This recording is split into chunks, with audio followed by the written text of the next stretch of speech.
Hi guys, welcome to our YouTube channel. ఇవాళ మా అక్క ఇలా చిందరవందరగా అయిన ఆర్నమెంట్స్ అన్నిటినీ ఆర్గనైజ్ చేద్దామని చెప్పేసి ఇలా అన్ని తీసుకొచ్చి ఇంట్లో ఉన్న వాటితో ఎలా ఆర్గనైజ్ చేయొచ్చు అని ఆలోచించి ఇలా కార్డ్బోర్డ్ షీట్ పైన తను ఇలా ఇయర్ రింగ్స్కి అలాగే చైన్స్ని అన్నిటినీ ఆర్గనైజ్ చేసిందనమాట.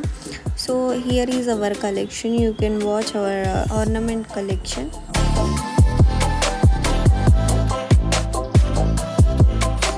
మేమే చూసి షాక్ అయ్యాము, ఏంటి మనకి ఇన్ని ఉన్నాయి అని చెప్పేసి. ఎన్ని ఉన్నా మళ్ళీ అంతే, మళ్ళీ కావాలి కావాలి అనిపిస్తుంది. బయటకు వెళ్తే చాలు షాపింగ్లో ఇలా ఏది చూసినా ఏది నచ్చినా కొనాలనిపిస్తుంది. అరే మనకి ఇన్ని ఉన్నాయని చెప్పేసి ఆగిపోము అక్కడే. అరే ఇది నాకు నచ్చింది కావాలి అని చెప్పేసి కొంటానే ఉంటాం. So these are our beautiful collections. Please like, share and subscribe to our channel. Okay, bye.